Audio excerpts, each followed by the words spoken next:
गोपियों ने जैसे ही रुदन करना प्रारंभ किया, कृष्ण दर्शन लालसा, तुरंत ठाकुर जी अपनी कारी कमरी ऐसे उड़ाई ऊपर की ओर और तुरंत पीतांबरी पहन करके समस्त गोपियों के बीच में प्रकट हो गए। गोपियों ने जाकर के पकड़ा, कहां गए थे? बोले कहीं नहीं गए थे, यहीं बैठे थे आपके संग ही, देख रहे थे आप लोगों का मान नष्ट हो रहा है कि नहीं। ऐसी बंधुओं सत्संग में ठाकुर जी विराजमान रहते हैं और सब पे दृष्टि डाल के देखते हैं, कौन अभिमान कर रहा है, कौन उबासी ले रहा है, कौन सो रहा है, कौन कहा सोच रहा है, कौन कौन को देख रहा है, किसका मन कहां भटक रहा है। ठाकुर जी की पूर्ण दृष्टि पड़ती है जब व्यक्ति सत्संग में बैठा होता है। इसलिए भैया सत्संग में बहुत सावधानी रखो, ठाकुर जी के जितने प्रिय बन सको सत्संग में विराजमान होकर के उतने प्रिय बनने का प्रयास करो। ठाकुर जी पूर्ण रूपेण दृष्टि से देखते हैं। और जब कथा सुनते सुनते भगवत भाव रसिकों की चर्चा सुनते सुनते रुरुदु स्वस्वरम राजन, जब नेत्रों से अश्रुपात होता है उस समय सोचना कि श्याम सुंदर आपको स्पर्श करके गए हैं, इसीलिए सत्संग में नेत्र सजल हो रहे हैं।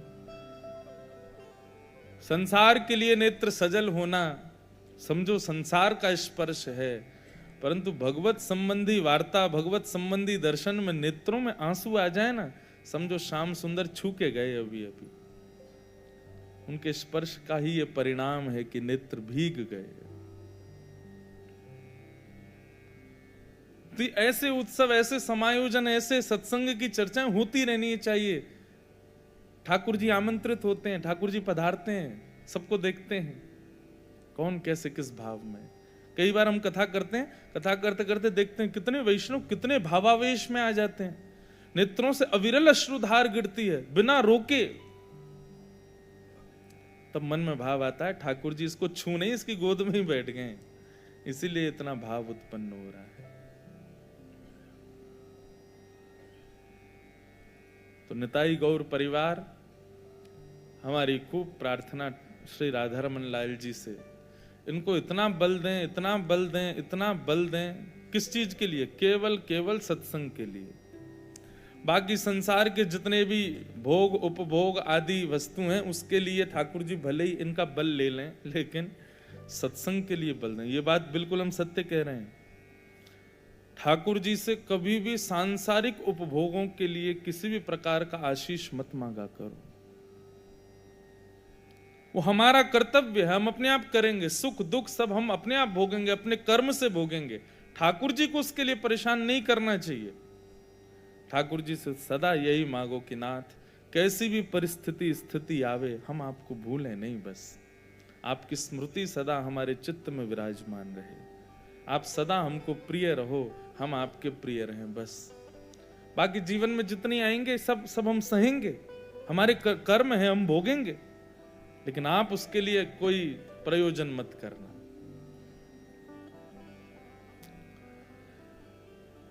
आज कथा का विश्राम है, बहुत सारे भक्त चरित्र चल रहे हैं मेरे दिमाग में, किसको सुनाएं किसको छोड़ें। 3 ही दिन है, जितने रह गए हैं वो सब हम 24 सितंबर को फिर आ रहे हैं हिसार। 25 सितंबर से कथा है और अगली बार कथा 7 दिन की है। यहाँ 3 दिन का प्रवचन था, अब 7 दिन का। बगल वाले हॉल में ही है, आप सब लोग पुनः पधारना 25 सितंबर से। अच्छा, उस क्रम में हमने निताई गौर परिवार को और हमारे सब भाई लोगों को एक सेवा दी है, और सेवा ये है कि एक दिन उस कथा में जो 7 दिन की रहेगी उसमें एक दिन कोई भी शुभ दिन जान करके, अब ये लोग अभी विचार करके कथा के लास्ट में बता देंगे, एक कोई दिन हम आप सब लोग हमारे गिरधर लाल जी का चित्रपट लेके एक दिन प्रभात फेरी नगर संकीर्तन करेंगे। हम 3 दिन पहले मतलब परसों यहाँ घुसे हैं अग्रसेन भवन में, अभी तक निकला ही नहीं मैं बाहर। तो एक बार देखें तो सही कैसा नगर, के यहाँ के लोग बाग यहाँ आकर के दिख रहे हैं, तो यहाँ तो सुंदर लग रहे हैं सब, सबके माथे पर क्या बढ़िया उर्दपुंड तिलक है, सब कीर्तन में खूब मदमस्त होकर के नृत्य करते हैं। परंतु आपके नगर को भी तो देखें एक बार कि कैसा है। और कितने लोग इकट्ठे होकर के भगवत नाम संकीर्तन करके ठाकुर जी को प्रकट कर रहे हैं। तो ये देखने के लिए भैया हमारे लाल जी को नगर में घुमाने के लिए एक दिन प्रातः काल में नगर संकीर्तन करेंगे। तो उसकी सेवा हम निताई गौर परिवार से कह रहे हैं कि एक दिन बढ़िया सुंदर शुभ दिन निकाल। वैसे तो जिस दिन नगर संकीर्तन हो, जिस दिन ठाकुर जी की कथा हो, जिस दिन ठाकुर जी का स्मरण हो, उससे बढ़िया शुभ दिन तो होता ही नहीं।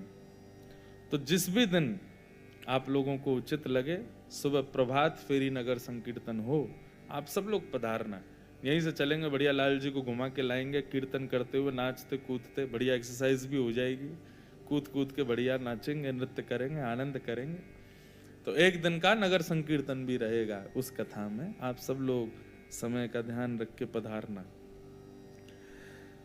तो बहुत प्रसंग चल रहे थे मन में, परंतु बंधुओं एक भागवत के बड़े अच्छे भक्त हैं। हम लोग देखो एक बात कहें, लोगों के मन में भाव आता है कि आजकल के भक्तों के चरित्र सुनाइए। मैं खूब सुनाता भी हूं, अष्ट सखाओं की वार्ता भी करता हूं, मेरा चरित्र भी कहते हैं कभी कभी। परंतु एक बात कहें, इन सब भक्तों के हृदय में भक्ति का बीजारोपण तो श्रीमद् भागवत ने किया। भागवत के भक्तों को आप सामान्य मत लिया करो। और आज हम जिस भक्त के चरित्र से प्रारंभ कर रहे हैं उनका नाम है वृत्रासुर। क्या नाम है? ये असुर हैं लेकिन भगवान के भक्त हैं। और इनकी भक्ति ऐसी है कि श्रीमद् वल्लभाचार्य जी महाराज पुष्टि प्रवर्तक, पुष्टि मार्ग, जब उनसे पूछा गया कि महाराज पुष्टि मार्ग के नियम क्या हैं या भक्ति मार्ग के प्रयोजन क्या है, नियम क्या है, सब लोग इधर देखो, सावधानी से सुनो। बहुत आज विश्राम दिवस है, एक क्षण भी इधर उधर नहीं होइए। तो श्रीमद् वल्लभाचार्य जी महाराज कहते हैं, यदि भक्ति मार्ग पहचानना हो तो वृत्रासुर की स्तुति को अपने जीवन में उतार लो।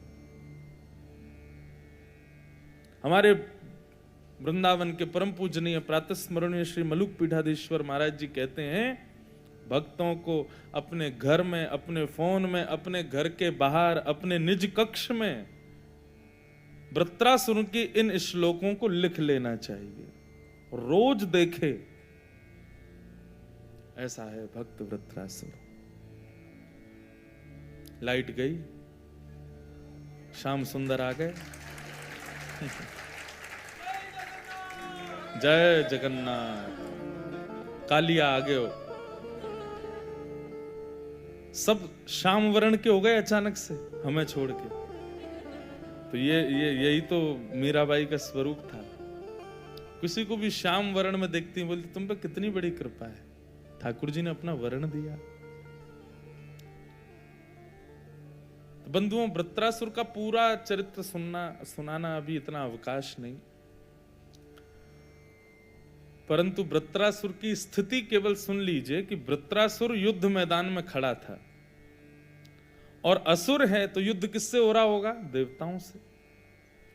सामने वे सब देवता खड़े हैं जिनके मंदिरों में हम लंबी लंबी लाइन लगा करके दर्शन करने जाते हैं, वृत्रासुर को मारने के लिए खड़े हैं।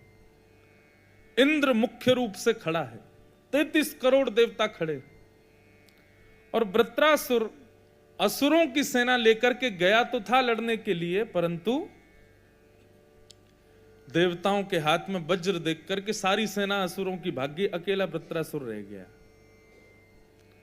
तो वृत्रासुर कहता, इंद्र तुम मुझे मार दोगे, मैं ये जानता हूं, मेरी मृत्यु निश्चित है, मैं बचूंगा नहीं तुमसे,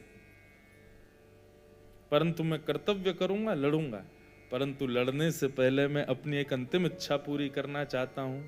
इंद्र बोले, क्या है तुम्हारी अंतिम इच्छा?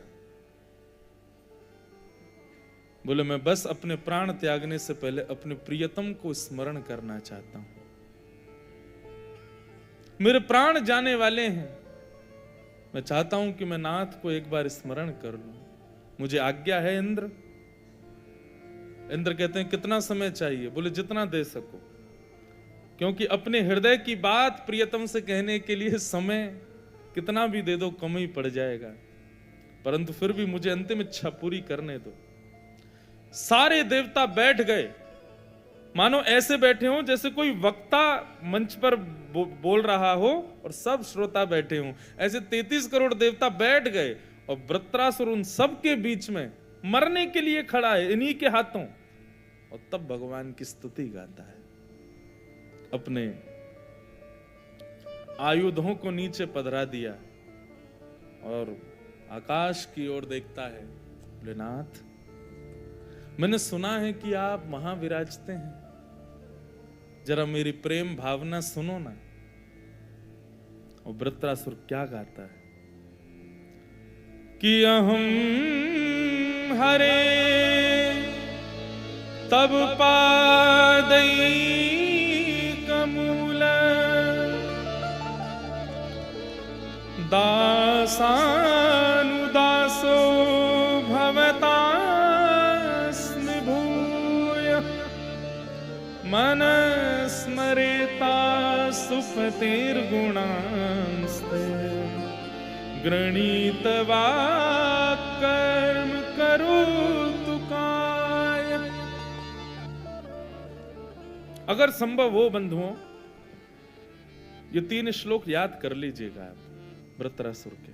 ये पहला श्लोक है और कुछ मत करिए, बस आज ये कथा सुन लीजिए, इसी भाव में रोज अपने सेवित ठाकुर जी के सामने इन 3 श्लोकों को गाइए।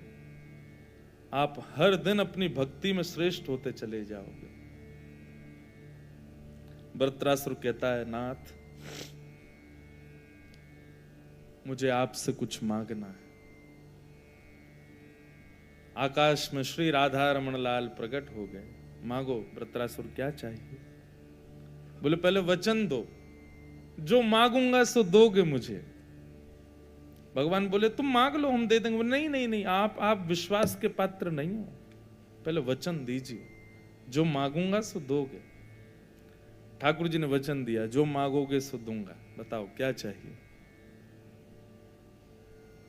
अहम हरे तब पादई कमूल। ए नाथ, ए हरि, आपके पादों का, चरण कमलों का जो मूल भाग है, चरण कमलों का मूल भाग कौन सा होता है? नीचे का तलवा। आपके चरण कमलों के तलवे पर, तलवे के नीचे जो आपके दास बैठे हैं ना, भगवान बोले हाँ, तो बोले चरण पादई कमूल दासानुदासो भवतास्मि भूय। आपके चरणों के नीचे जो दास बैठे हैं, उन दासों के चरणों के तलवे के नीचे जो दास बैठे हैं, उन दासों के चरणों के नीचे जो दास बैठे हैं, उनका मुझे दास बना दीजिए, ऐसे कृपा करो। मुझे आपका दास नहीं बनना नाथ, मुझे आपका दासत्व नहीं चाहिए। दासानुदासो भवतास्मि भूय। मुझे आप नहीं चाहिए, आपके दासों के दास चाहिए। ठाकुर जी बोले मेरे चरण क्यों नहीं चाहिए? दासानुदासो भवतास्मि भूयः, ऐसा भाव क्यों आता है तुम्हारे हृदय में? बोले नाथ, एक सामान्य सा संसार का एक प्रेम होता है, पिता और पुत्र का। पिता भले ही दिखाए ना, लेकिन अपने पुत्र से बहुत प्रेम करता है। जब पुत्र का जन्म होता है ना, सब नाचते हैं, लेकिन पिता खड़ा खड़ा कुछ नहीं कहता, नेत्र सजल हो जाते, मन ही मन नृत्य करता है। पर जो पिता अपने पुत्र के जन्म लेने पर नाचा नहीं था, वो अपने पुत्र के पुत्र जन्म लेने पर रोके से रुकता भी नहीं है, बहुत नाचता है। क्यों? क्योंकि जो नृत्य है ना, जो उत्साह है, वो पुत्र के समय दब गया था, लेकिन पौत्र के समय वो प्रस्फुटित हो जाता है। लेकिन कई सौभाग्यशाली दादा ऐसे होते हैं जिनके पौत्र के भी पुत्र उनके सामने जन्म लेते हैं। तब तो यदि वो दादा चल फिर भी ना पाता हो, तब भी उसकी खुशी का ठिकाना नहीं रहता। नाथ, मैं कहीं आपका दास बनाना, तो एक पुत्र होने पर जो पिता को प्रसन्नता होती, केवल उतनी प्रसन्नता आपको होगी। लेकिन यदि मैं आपके दासों के दासों का दास बना तो एक परपौत्र के होने पर जो पितामह को खुशी होती वो आपको होगी। नाथ, मैं आपको केवल सुख नहीं देना चाहता, मैं आपको अति आनंदित करना चाहता हूं। इसलिए नाथ, मुझे आपका नहीं, दासानुदासो भवतास में भूल।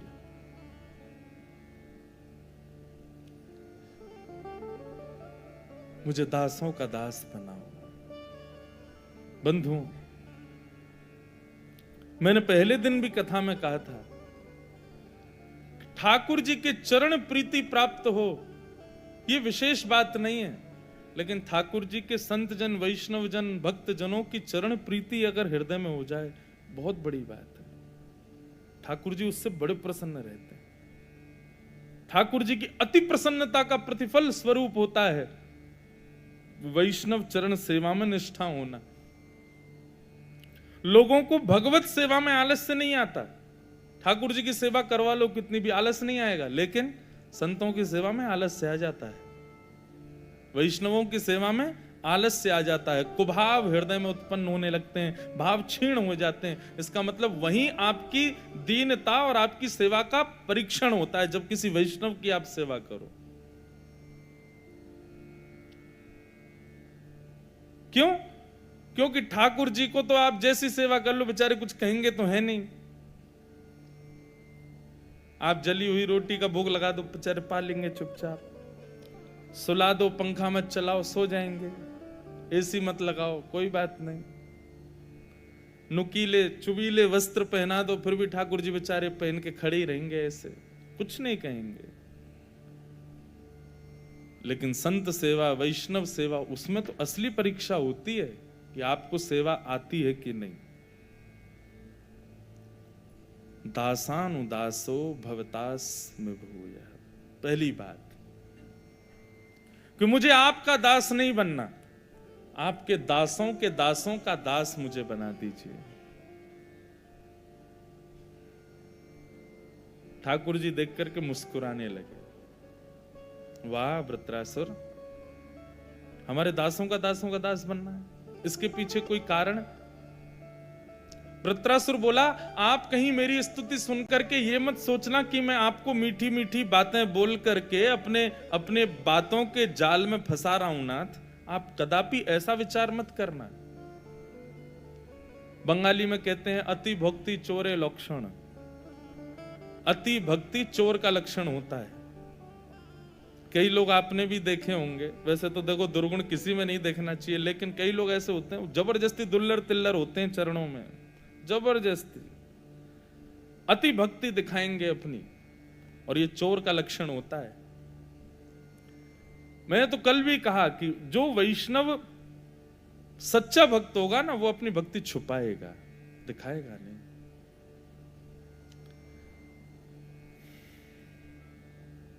नाथ, कहीं मेरी बात सुनकर के आप ये मत सोचना कि ये मीठी मीठी बातें बोल करके अपनी बातों में मुझे फंसा रहा है।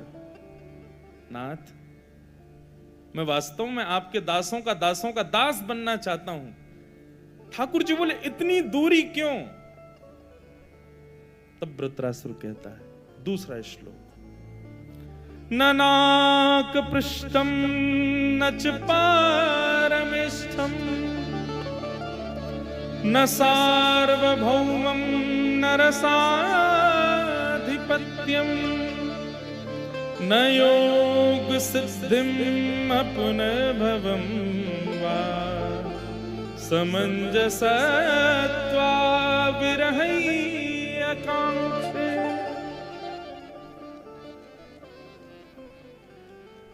बहुत सुंदर बात। वृत्रासुर कहता है, नाथ, मेरी बातें सुनकर के कहीं आप अपने मन में ये भाव मत ले आना कि सुंदर चुपड़ी हुई बातें करके मुझसे कुछ मांगने वाला है। शिव की पदवी, इंद्र की पदवी, त्रिलोक का राज्य आदि ये सब मुझे नहीं चाहिए। न नाक पृष्ठम न च पारमेष्ठम न सार्वभौमम, मुझे पूरी पृथ्वी का राजा भी नहीं बनना। आप कहीं ये सोच रहे हो इन सब के लिए मैं आपके सामने हाथ जोड़ करके स्तुति गा रहा हूं? मुझे संसार का कुछ नहीं चाहिए, मुझे इंद्र की पदवी नहीं, मुझे रसातल का भी राजा नहीं बनना। हां, एक भाव साम्राज्य का राजा मुझको बना दीजिए। कौन से भाव साम्राज्य का? निहाल कर दिया वृत्रासुर ने ठाकुर जी को भी।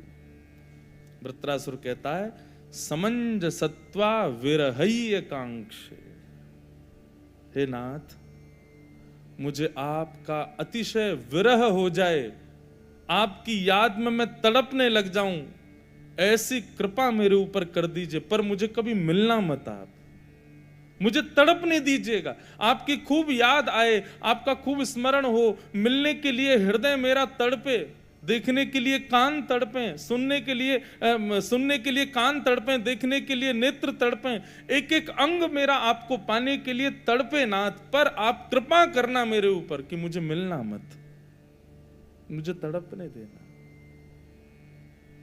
मेरे नेत्र रोएं पर दिखना मत, कान व्याकुल हों पर सुनना मत, मैं कितना भी पुकारूं आप आना मत, मुझे तड़पता रहने देना नाथ, क्योंकि आपके दर्शन में वो सुख नहीं है जो आपके दर्शन की इच्छा में सुख होता है। समंजसत्वा विरहय कांक्ष,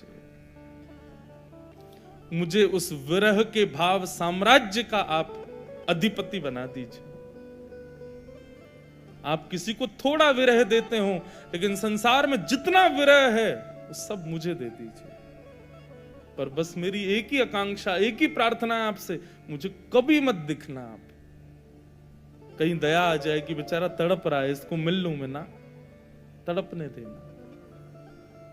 मैं चाहता हूं कि मैं तड़पूं, मैं चाहता हूं कि मुझे विरह हो। वियोग विरह भक्ति को पुष्ट करता है बंधु। जिस व्यक्ति ने जीवन में अपने ठाकुर जी का विरह नहीं सहा ना, वो कभी प्रेम नहीं कर पाएगा ठाकुर जी से।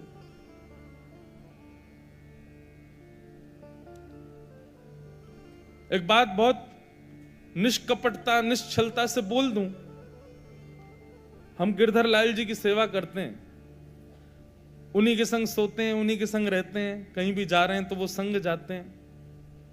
इतना सानिध्य मिल गया ना, तो अब विरह नहीं होता उनका। हाँ, कभी लाल जी को दूर जाने की कोई चर्चा करे तो विरह होता है, और वो विरह ना हो उससे हमको डर लगता है। कभी कहीं कोई ऐसा कह दे कि भाई तुम अकेले ही चले जाओ, उस कथा में लाल जी को मत लेके जाओ, कभी माँ पिताजी घर के लोग कहते हैं तो व्याकुलता होती, नहीं लाल जी के बगैर हम कैसे रहेंगे। परंतु अति सामीप्य में विरह कम हो जाता है। हमारे पुजारी जी बैठे हैं, पूज्य श्री गोस्वामी जी राधारमन लाल जी को निज हस्त कमल से सेवा करते हैं, परंतु आपके यहां भी प्रणाली है कि एक वैष्णव सेवायत को एक बार सेवा के बाद फिर कुछ दिन का विरह सहना पड़ता है। 1 वर्ष, 1.5 वर्ष, 2 वर्ष सेवा नहीं आएगी उनकी।